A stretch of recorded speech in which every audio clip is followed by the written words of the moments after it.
वृश्चिक राशि वालों का सितंबर का महीना क्या कुछ खास लेकर आया है? आइए इसके विषय में मैं आपको बतलाता हूं।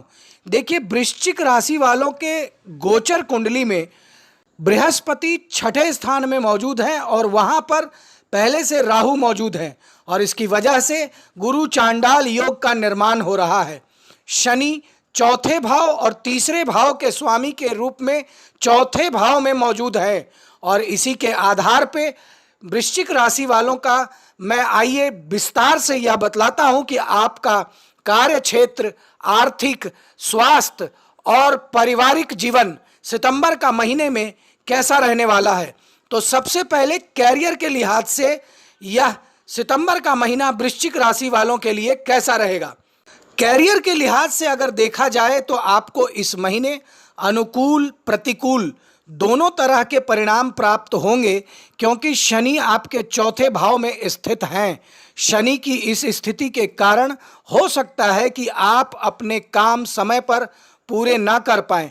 छोटे छोटे कामों में भी आपको कठिनाइयां आएंगी और काम के दबाव के कारण कुछ गलती भी आप कर बैठेंगे।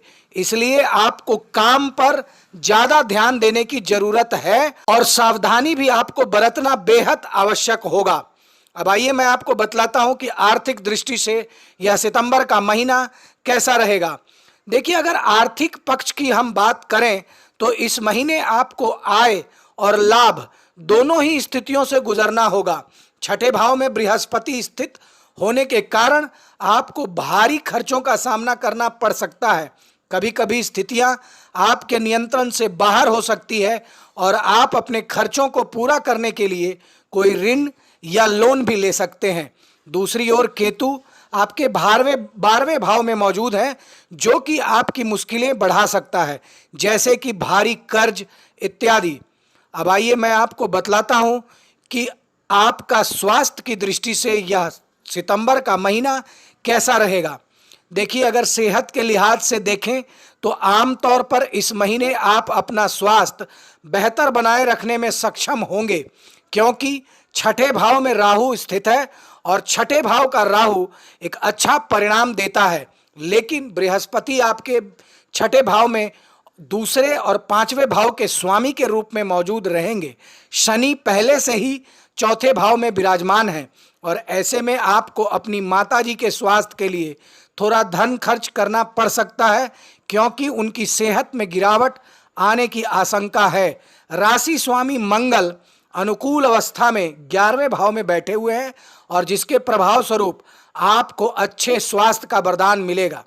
लेकिन 12वें भाव में केतु की उपस्थिति होने के कारण आप में से कुछ जातकों को थोड़ी घबराहट की शिकायत हो सकती है।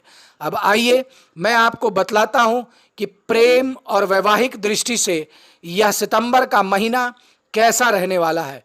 देखिए, प्रेम और वैवाहिक जीवन की अगर हम बात करें तो इस महीने आपको काफ़ी सावधान रहने की आवश्यकता होगी, क्योंकि शनिदेव चौथे भाव में विराजमान है और इसके कारण आपके रिश्ते में आपसी समझ की थोड़ी कमी हो सकती है।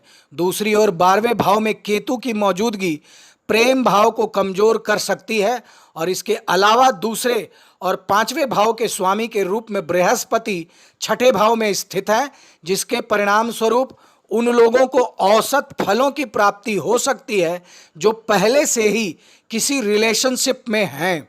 अब आइए मैं आपको यह बतलाता हूं कि आपको कौन से वे महा उपाय करने हैं जिससे कि यह सितंबर का महीना आपके लिए अत्यंत ही सुखदायक हो जाए। तो देखिए, आपको प्रत्येक दिन सुबह और शाम एक बार हनुमान चालीसा का पाठ करना है। रोज संभव हो तो सूर्य भगवान को जल चढ़ाएं, माता पिता को सुबह उठकर ही प्रणाम करें और हर बृहस्पतिवार और शनिवार मंदिर अवश्य जाएं। धन्यवाद।